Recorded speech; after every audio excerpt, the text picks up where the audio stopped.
and finishing up day 164 with 2 Chronicles 5. Thus all the work that Solomon did for the house of the Lord was finished. And Solomon brought in things that David his father had dedicated, and stored the silver, the gold, and all the vessels in the treasuries of the house of God.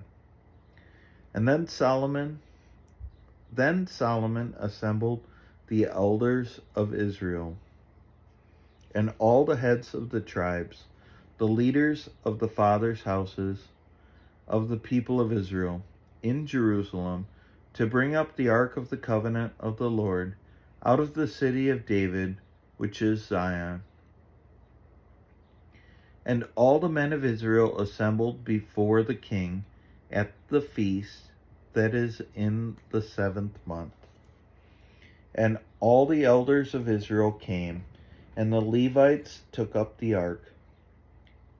And they brought up the ark, the tent of meeting, and all the holy vessels that were in the tent. The Levitical priests brought them up. And King Solomon and all the congregation of Israel, who had assembled before him, were before the ark, sacrificing so many sheep and oxen that they could not be counted or numbered. Then the priests brought the ark of the covenant of the Lord to its place in the inner sanctuary of the house, in the most holy place, underneath the wings of the cherubim. The cherubim spread out their wings over the place of the ark, so that the cherubim made a covering above the ark and its poles.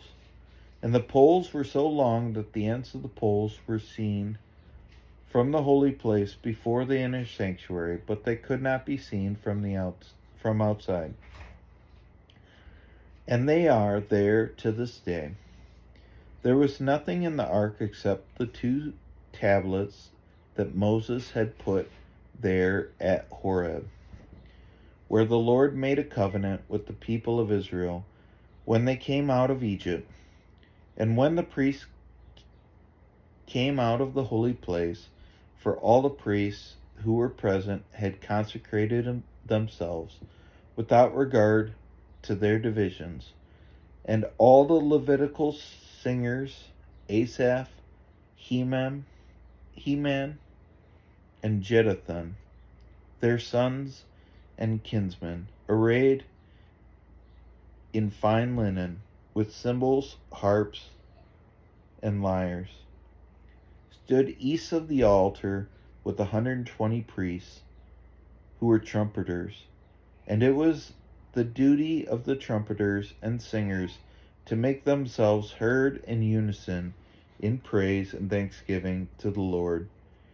And when the song was raised with trumpets and cymbals and other musical instruments in praise to the Lord.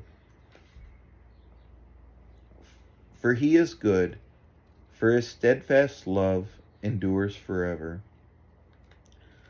The house of the Lord, was filled with a cloud, so that the priests could not stand to minister because of the cloud. For the glory of the Lord filled the house of God. And this finishes up day 164. We'll see you tomorrow.